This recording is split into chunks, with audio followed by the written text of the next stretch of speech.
We're in a game of League and I'm about to show you how to win your games as Jinx. What is up guys, my name is MipZ and welcome back to yet another League of Legends video. So today we are playing none other than the absolutely crazy ADC, like literally she is actually crazy, Jinx. This champion is amazing because she is what we commonly refer to as a hyper carry. This basically just means that she becomes absolutely ridiculously insane as we get into the mid and late game. This is where she strives and this is the reason why you pick her.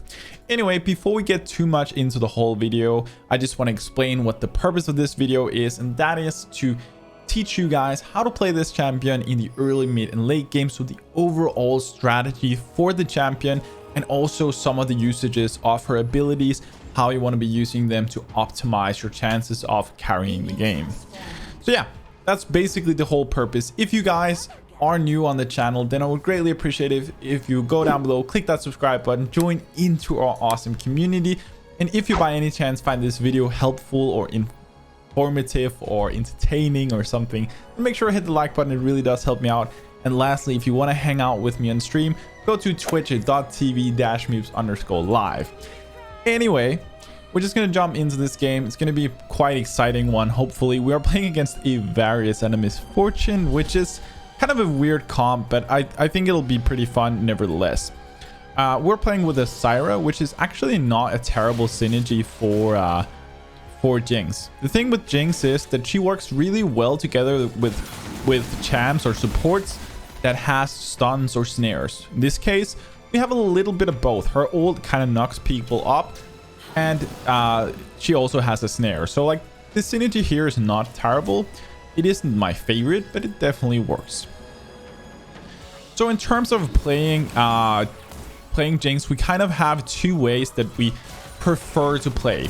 I like to call them favorable and unfavorable matchup, just for the simplicity for Jinx.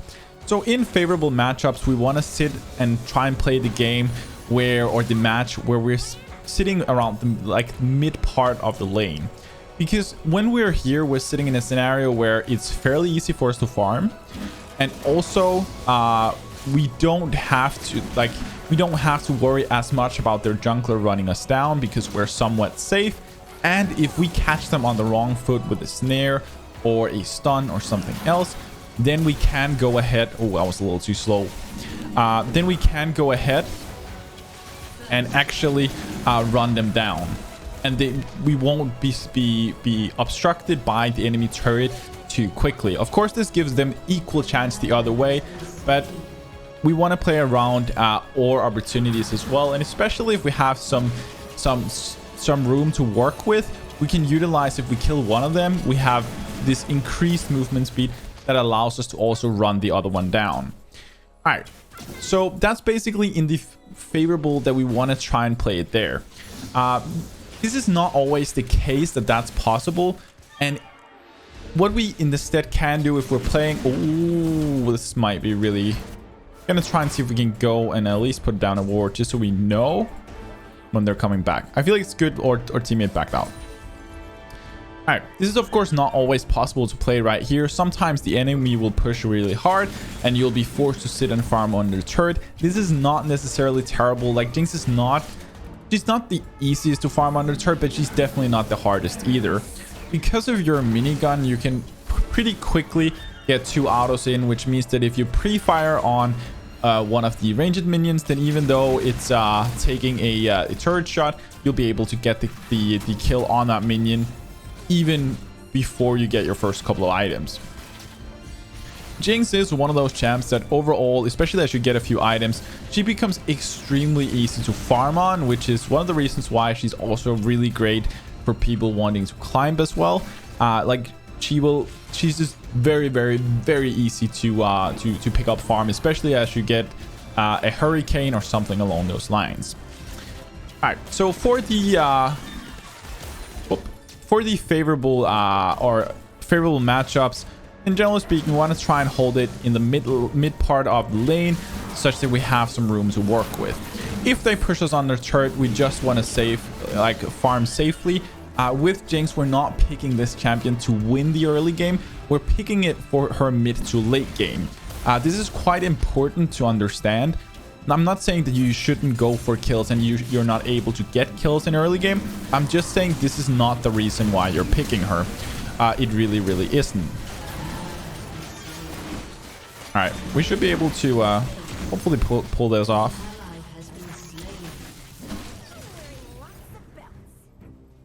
I'm not going to chase into that one. She has her Q back.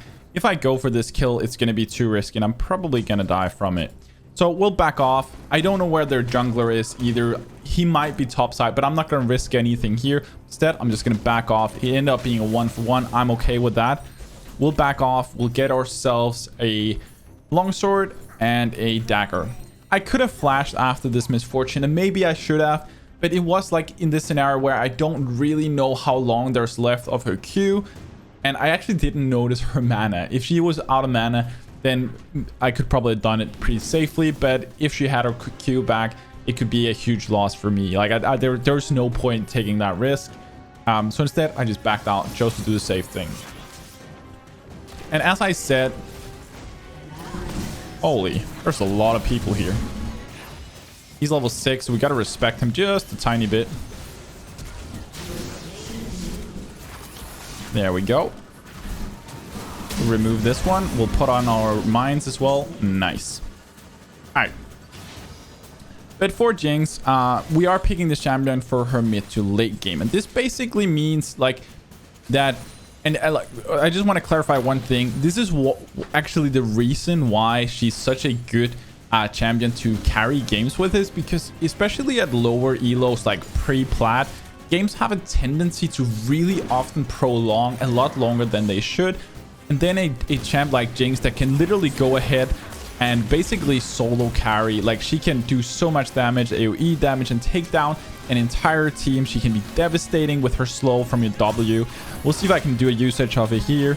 Didn't really... Yeah, that was close. But your W on her is insane to basically catch people that are out of position because of how long the W is. You can see how far you can shoot it, and it slows quite significantly. Plus, it gives you... Wow. Plus, it gives you true damage. Which is... or true sight, I mean. Such that you can see people even if they run into a bush where you don't have vision. All right, so right here, I'm going to fire off. We're going to get that kill right there. And that's actually a neat trick. And I'll just explain what I just did there, because there's a reason why what I did just worked. First of all, of course, my enemy was fairly low. But what I actually did was I fired off my W, the sap. And instantly, the second I clicked my sap, I fired off my ult, because I was 99% sure that I would hit that sap. And if you go ahead and instantly follow up your ult, like before your sap even hits the target, then they won't actually be able to dodge it if the sap hits. They will be slow too much. Their only way out is if the champion has a dash or they have a flash. That's the two only ways of dodging it. Otherwise, if you do a sap on a target and you're sure it's going to hit, then fire off your ult instantly and it won't miss. You just need to fire directly at them. It's quite a neat trick, and it's a very easy way of picking up a kill if they're like 300-400 HP. So it's a very, very, very nice trick. Apart from that, in terms of our ult... Whoop, I've got to be a little careful here. I took a lot of damage I didn't need to here.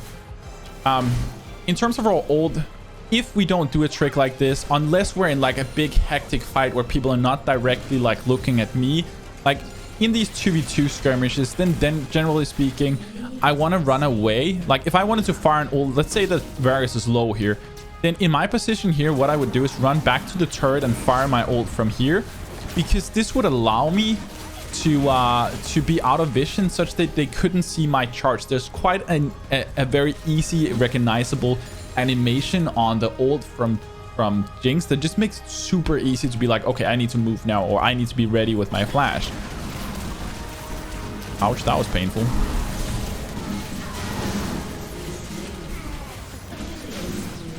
Nice, right there. Oh. Alright, I am probably gonna die here. I'm gonna have to run away. With my sap on this target, I need to get behind. Yeah, I'm trying to get behind my minions such that they could block it off. I knew I was pretty dead there. as she runs up after us, there's not that much to do. But Shyvana, like, this was a way overplay. Yes, she did get me, but she didn't know where Kayn was, and it was just an easy finish for her. Sadly, their set has pretty free roam. So yeah, it feels bad. It feels bad. Anyway, it doesn't really matter too much. Like, this is some of the stuff that can, of course, happen, but we're 4-1-2. We're in a good spot. We're farm-wise also like 12 minions ahead. We're in a pretty decent spot, and it is like kind of a weird comp we're playing against. All right. But yeah, with your ult, you can see we can, of course, fire our ult directly at a target if we know they're going to get stunned, snare, or something else, or if there's a big team fight like what we did here was I saw Syra's ult, so I just fired off my own ult because I was like, there's no way they can dodge this. And also, like, I might as well, because I'm out of range from my auto attacks at that point. So I'm firing off my ult, then moving in. My ult does more, or Jinx's ult does more damage the further away you are, which is the reason why it really works well this way. All right, so we'll just go ahead, fire off, or yeah, that was a really poor ult, by the way. There we go. All right, one thing that can be really good and something you should keep an eye on is make sure when you run in lane that you actually check the other lanes, see how they're doing. If an enemy is super low and they're backing, like, pretty often you can actually do like a cheesy ult from base on the enemy, like mid laner or something. I'm gonna be able to get both of these for sure. There we go. All right, so what I was doing here, I did not play this perfectly at all.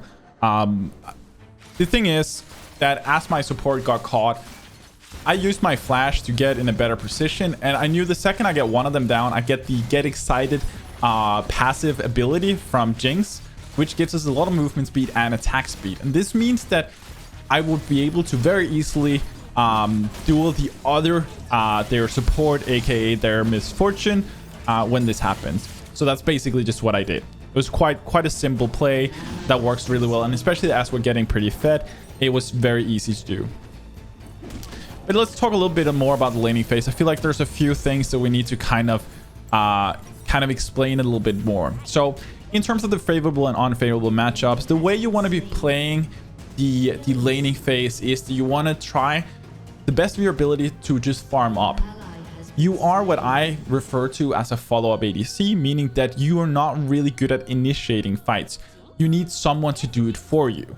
But when they do, that's where you shine, because you have a couple of different options. The one thing you're most likely or going to use like 99% of the time is that whenever you're this is going to be a free kill. Oh, okay. That was okay. We still got it. We still got it. A little unsure what was the final blow there, but it worked. But the thing is, you're a follow-up ADC. So the thing you're going to do 99% of the time is that whenever your support hits a snare, a stun, or something along those lines, is that you're going to go ahead and you're going to fire. Ooh, nice. Is that you're going to put your mines right on top of that target such that it cannot move out of the way. This means that they're just stuck there basically forever, and you can damage them down. And this is generally like the way you do all-in engages, is following up with mines on whatever they put on the ground, or whenever they catch them.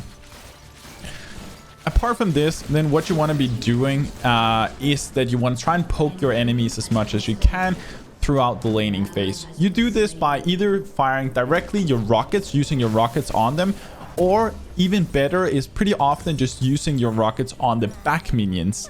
And the reason why I say the back minions is because pretty often you'll see, like, if we say we're farming here, let's say Misfortune is their ADC, then what we can do is that every time she goes into farm, then we can just fire a rocket on one of the back minions and it'll do AoE damage and hit her. And since we're using our rockets, we have longer range, meaning that she won't actually be able to hit us back, which is neat. So it's free trading. But the one thing you got to keep in mind is you of course don't want to do this if it means you miss your own farm. Your farm is absolutely essential. This is your biggest focus since we want to scale. This is the safest way and the way we can stay most consistent in all of our games is through our farm. We know right here that set is coming down. I'm a little worried about this because Yeah, okay, they totally have vision here.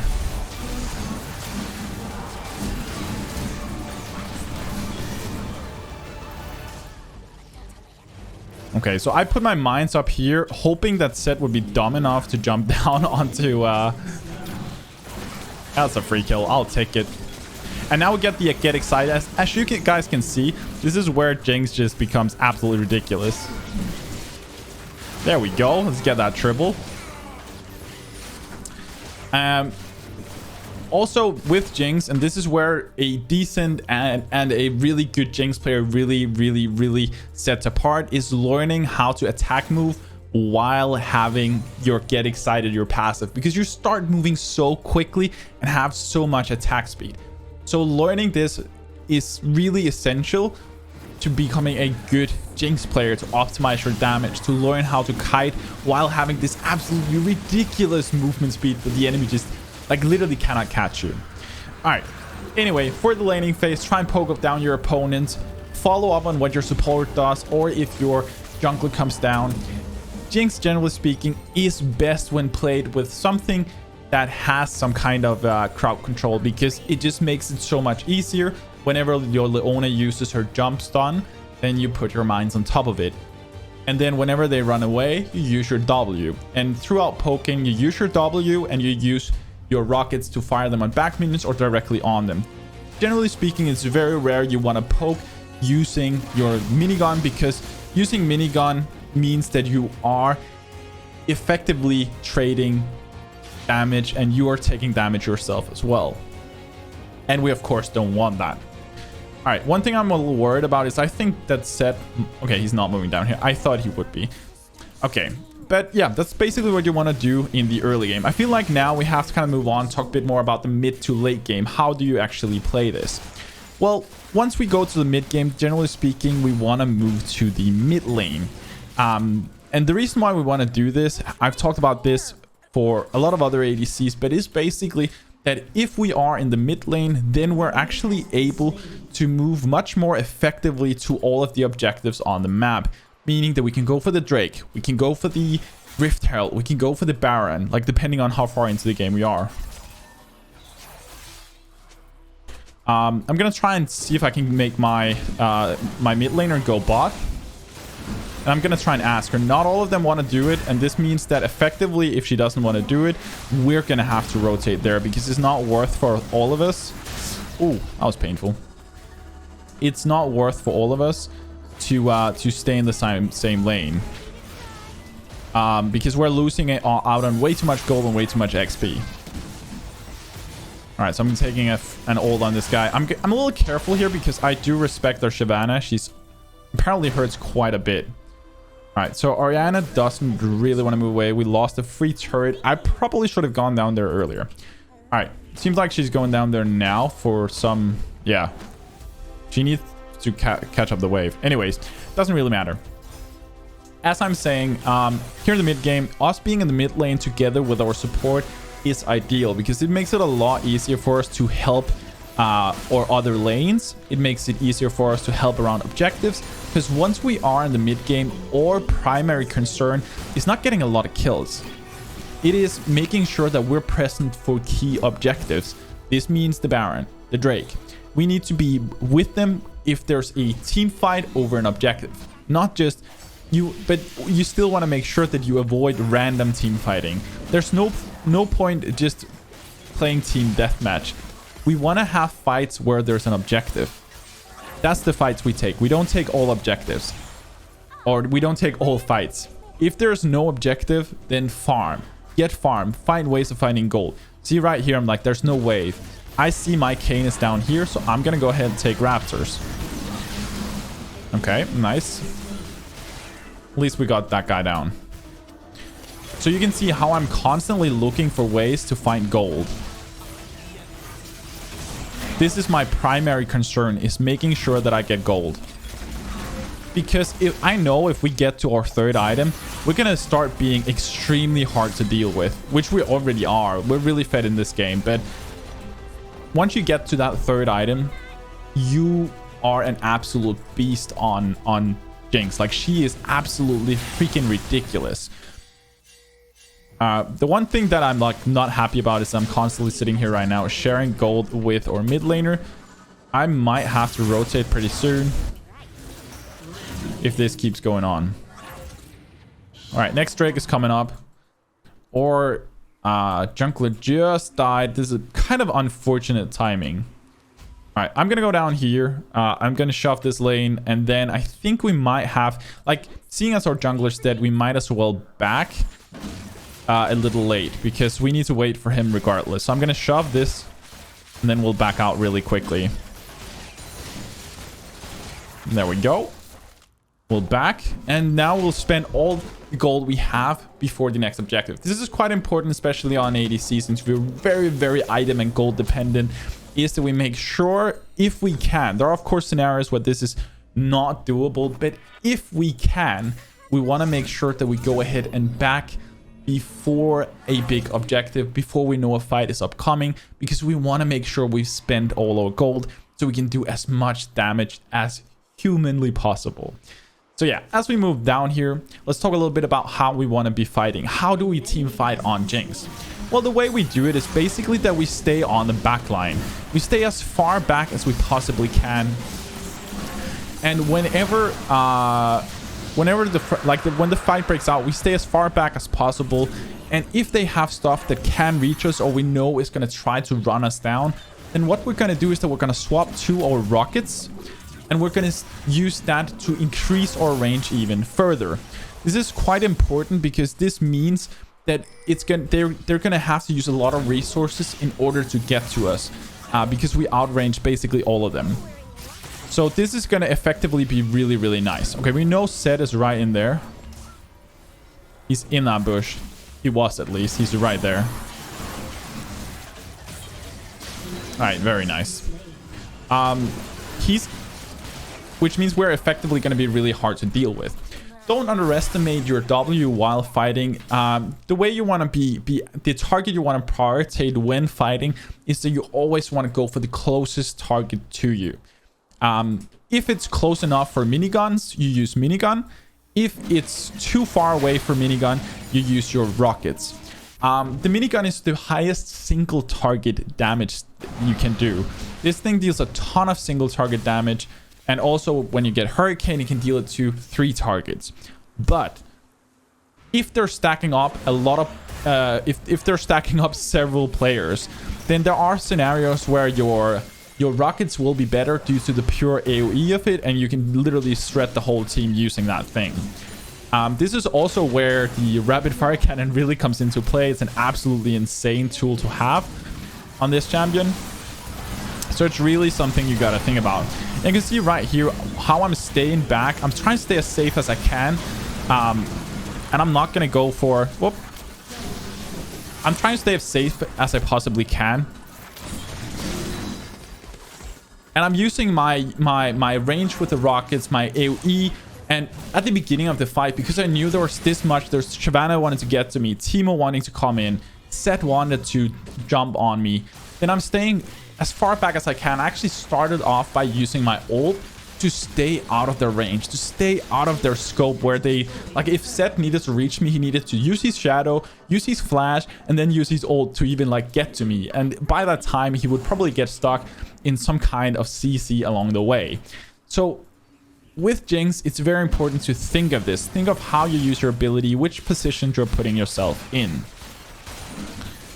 All right, let's go ahead. We'll push this. I'm not going to stay any longer because I literally don't know what to expect up here. They could be coming. There's 4 here. I can actually stay and push this, but I really... You know what? Actually, we'll do it. I'm missing 100 gold. I'm going to greed for this rapid fire cannon. All right. But basically, in these team fights, stay as far back as possible. What you want to be doing with your your mines, is you want to place them before a target. Let's say that this Kayn is running towards me. Well, what I want to be doing then is that I want to make sure that as I see which direction he's moving from, I put the mines up in front of me. This means that now he can't get past those unless he flashes or runs all the way around them. So you use these to kind of grant yourself a blockade for them to reach you. And then you can use your minigun if they're close enough, Or if you need range, you go swap to your rockets and you pull slowly backwards. Very important. In terms of doing maximal damage, it's literally like if it's single target damage, it's the miniguns. If it's AoE, if they're stacked up, then your rockets are best. And if it's safe damage, it's your rockets, because your rocket launcher allows you to stay further away from the target, which is extremely good. All right, so right here, I'm gonna try and hurry and take this before the enemy notices that we have it. This is gonna allow us to get a little bit more free room for the next Drake. I'm gonna try this and fire this off, see if I can do like a little bit of cheesy play. There we go. Okay, he's gonna have to use basically everything. A little sad that that or Aatrox went in. It was not really the purpose. All right, I'm gonna not take his farm. All right. But yeah, for these team fights, it's very essential to learn how to kite back. Using your ult can be good both just before the fight breaks out, to try and hit as many targets as possible. This can really help you in the fight. If you hit like 4 players because they're moving to Drake, that can be really, really good. But otherwise, generally speaking, the ult for fights, I feel like is best for whenever you're zoned out for a second because you have to wait for maybe Leona to use her stun or something else, that you use your ult in that case to kind of not be unuseful for a moment, if that makes sense. Because if you do pop your ult too early before the fight breaks out, then what will happen is that your ult will be useless because they will heal it up through lifesteal or just generic self-healing. So this is something you want to really, really stay aware of. All right, I'm going to make sure we take this. And again, you can see how we're popping our abilities. I'm going to try and see if I can hit this. All right, he used his flash. All right, let's grab these. But you can see just how good JINX is in all this. Like she's such a ridiculously good champion. She really, really is. And she's really fun. She really, really, really is. But she does require, even though her kit is very simple, she overall does require a lot of finesse to kind of master. Especially with her movement that is really, really, yeah. Once she starts moving so fast because you get a kill, then she can be hard to control for a lot of players, and it's something you really got to try and work on. All right, we're gonna go grab ourselves a start building an Infinity Edge. Your team has destroyed. All right, so a cool thing you can do with the mines, which I really personally like, is you can use the mines to actually kite around your target. Let's say that you have like a Lee Sin coming for you. Then you can actually put down the mines and then kite around or run through the mines, and he will have to run around. I don't know how many times I have kited people around the mines, and I use the mines for them to not be able to catch me, even though they're playing like a Bruiser champ, that I've just been able to kite them around my own mines. So if I don't have something where I can get away, then imagine I'm popping the mines right on top of myself, and then I'm moving like back and forth over them, out attacking them while they're trying to move around like this, right? It is an insanely good tool to use. So really try and be creative with your E. Your mines are an exceptionally good tool if you like once you start thinking about creative ways of using it. The same goes for like you're taking a Baron. You can block off the whole side there by putting down your mines. Like just as they're about to move there, you pop up your mines there, and they're literally blocked from coming from that direction unless they want to step into your mines, which, let's be honest, they don't really want that, but they might have to. So in that way, you can already, before the fight starts, put your team in a situation where you're most likely gonna win, right?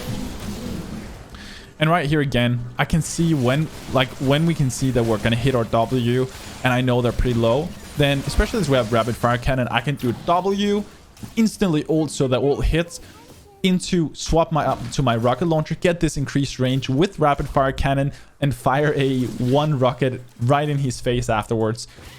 And he will, like, it is so insane. Like, the plays you can do on this champ is really ridiculous. It's so good, and it is so heavily underrated. She is really a champ where even if your teammates are not doing great, you can solo carry on this champ for sure. And again, you can see this guy's not respecting our damage. I'm actually going to flash out. The thing I'm worried about here is the set coming in on my side. That is the one thing that worries me. Because I know this guy, even though I'm really fit, he... Oh, I'm dead. I'm actually dead. I'm going to do whatever I can before I die. Okay, I ran right into a mushroom and then Teemo. That was not in my mind at all. Oh my god. Oh, that was a horrible play by me. But yeah. To be honest, like in these games, I've said this before as well. Like, I'm trying to make these games somewhat entertaining and fun, and also make it fun to learn this stuff. And that sometimes kind of goes uncompromised for how well my actual plays get. That was a terrible one. But yeah, as you guys can see, like the champion's carry potential is limitless. Once you learn how to swap between rockets and minigun, your kiting potential is insane and your DPS can be so good. Like you can literally kill anything. In terms of your W and your E, you can really be creative with these ones. I think your sap, your W, you have to think of this thing kind of like a Jin W. Like a lot of people just think of it as damage. And it is like the sap does do a lot of damage because it deals damage based on max health. But the thing that's even better is that it slows the target a lot, which means it's quite similar to a Jin W, except Jin W goes through minions. This one doesn't go through minions, but it slows the target a lot and reveals them even when you don't have vision. So it gives you true sight of them, which is honestly quite ridiculously good. So pretty often when the opponent goes out of position, then I'm able to punish them using my W to slow them down so my team can catch up and actually get the kill, which they otherwise probably wouldn't have been able to. So you really do need to think about this when playing JINX. Is that, like, I've had games where I've had, like, I don't know, 20 assists because this champion literally just allows me to do so. This fight I will probably lose because, let's be real, blind. So that's a Teemo. Again, I overplayed. As I'm saying, like these games, yeah. My head was kind of more in what I was saying. My point being that you really need to think of creative ways of using your abilities. Make sure with your ult that if your target is low, don't use it while they can see you because you're either in a ward or close to their minions. Walk a little bit back or walk into a bush. Use your ult from there so they won't see it coming. Take your time, breathe, aim, shoot. All right. If you know you're going to hit your W on a target and you know you can kill them with W ult, then you just go ahead and do that. If you have rapid fire cannon, you can do the chain with W ult into a rapid fire rocket shot, which is also insane and basically takes down probably 1/3 or half of their HP if they're like, yeah, if they're squishies at least. So yeah, there's a lot of plays in this way you can do, and even though her kit seems very simple, it isn't really that simple. Like, you can do a lot with it. It's very, like, it's actually a very versatile kit despite being very, like, simple in its essence, right? I'm gonna stop this back, and this is also a thing you can use it for. You can stop backs using your ult to give your team time to actually go up and catch them in the bush, right? So yeah, there's a lot of cool stuff you can do with this champ, but the one thing that you need to learn on her is play safely, farm up.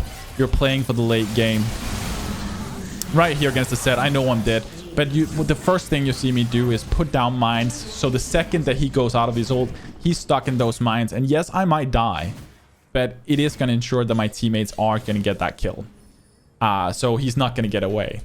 But yeah, with JINX, you kind of got to learn a little bit of this stuff. But I hope this video was able to kind of teach you guys a little bit about how to play this champion and some tips and tricks and understanding the essence of this champion. She is absolutely crazy, not just mentally. Well, she's very crazy mentally, but she's also very crazy in game. And she's a good champion if you want to carry in the ADC role. She's, in my opinion, one of the best ones for it because of the fact that you can actually literally melt anyone in the late game.